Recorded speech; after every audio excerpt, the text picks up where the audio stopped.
నేపథ్యంలో ఇది ఒకటే కాదు సిబిఐ చేసింది.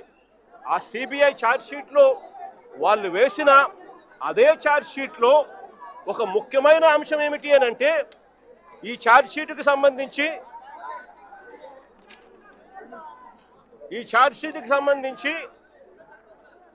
పేజ్ నెంబర్ 62లో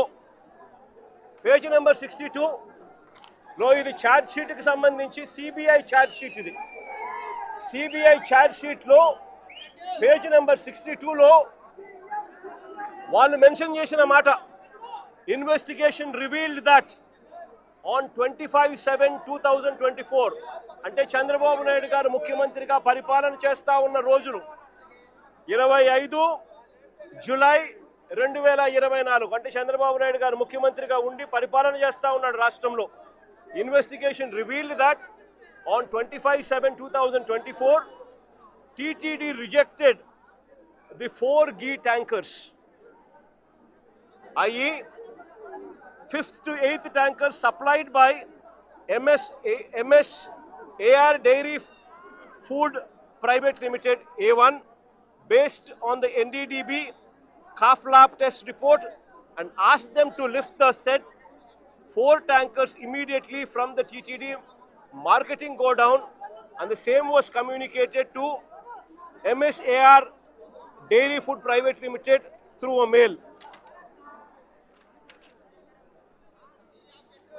అదే పేజ్ నెంబర్ 64 అదే ఛార్జ్ షీట్ సిబిఐ వేసిన ఛార్జ్ షీట్ పేజ్ నెంబర్ 64 దాన్ని కొనసాగిస్తూ, instead of directing the rejected 4 tankers of MSAR Dairy Food Private Limited, they directed the 4 drivers to MS Shri Vaishnavi Dairy Specialities Private Limited to conceal 4 rejected tankers.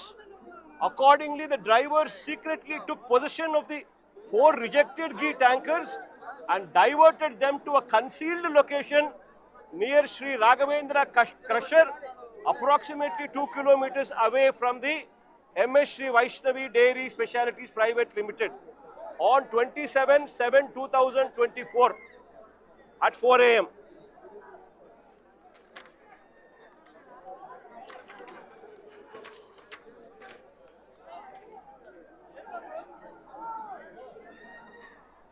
Charge షీట్లో page number 44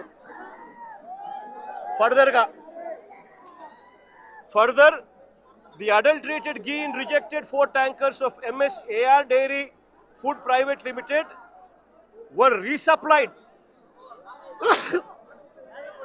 to the TTD in the supply orders of MS Shri Vaishnavi Dairy Specialities Private Limited, and TTD accepted the same. అంటే టీటీడీనే చంద్రబాబు నాయుడు గారు ముఖ్యమంత్రిగా ఉండగా ఇది CBI charge షీట్లో mention చేసింది. చంద్రబాబు నాయుడు గారు ముఖ్యమంత్రిగా ఉండగా 27/7/2024 అంటే చంద్రబాబు నాయుడు ముఖ్యమంత్రిగా ఉండగా జూలైలో టీటీడీ వాళ్ళు 4 ట్యాంకర్లు ఏదైతే ఉన్నాయో ఆ ట్యాంకర్లను రిజెక్ట్ చేసినారు. ఆ రిజెక్ట్ చేసిన ఆ ట్యాంకర్లు మళ్ళీ ఇదే చంద్రబాబు నాయుడు గారి ముఖ్యమంత్రిగా పరిపాలన చేస్తూ ఉన్న ఇదే పీరియడ్లోనే అవే ట్యాంకర్లు తిరిగి మళ్ళీ వెనక్కి వెళ్ళిపోయి మళ్ళీ టీటీడీలోకి ప్రవేశించాయి. దొడ్డిదారున మళ్ళీ టీటీడీలోకి వేరే వాళ్ళ పేరుతో మళ్ళీ ప్రవేశించాయి. దాన్ని టీటీడీ యాక్సెప్ట్ చేసింది.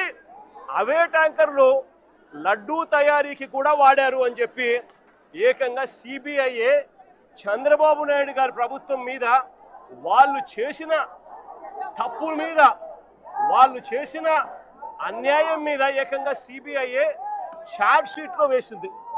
నేను అడుగుతా ఉన్నా, ఏకంగా సిబిఐఏ చంద్రబాబు నాయుడు గారి ప్రభుత్వం మీద ఈ మాదిరిగా రాసిన తర్వాత, ఛార్జ్ షీట్లో ఫైల్ చేసిన తర్వాత పాపం చేసిన వాళ్ళు ఎవరు అని చంద్రబాబు నాయుడు గారిని, కూటమిలో ఉన్న చంద్రబాబు నాయుడు గారికి సంబంధించిన చంద్రబాబు నాయుడు గారి కొడుకు, కూటమిలో ఉన్న పవన్ కళ్యాణ్ గారిని ఇద్దరిని కూడా ప్రశ్నిస్తా ఉన్నాను. ఎవరు పాపం చేసిన వాళ్ళు అని చెప్పి నేను ఈ సందర్భంగా అందరినీ కూడా ప్రశ్నిస్తా ఉన్నా.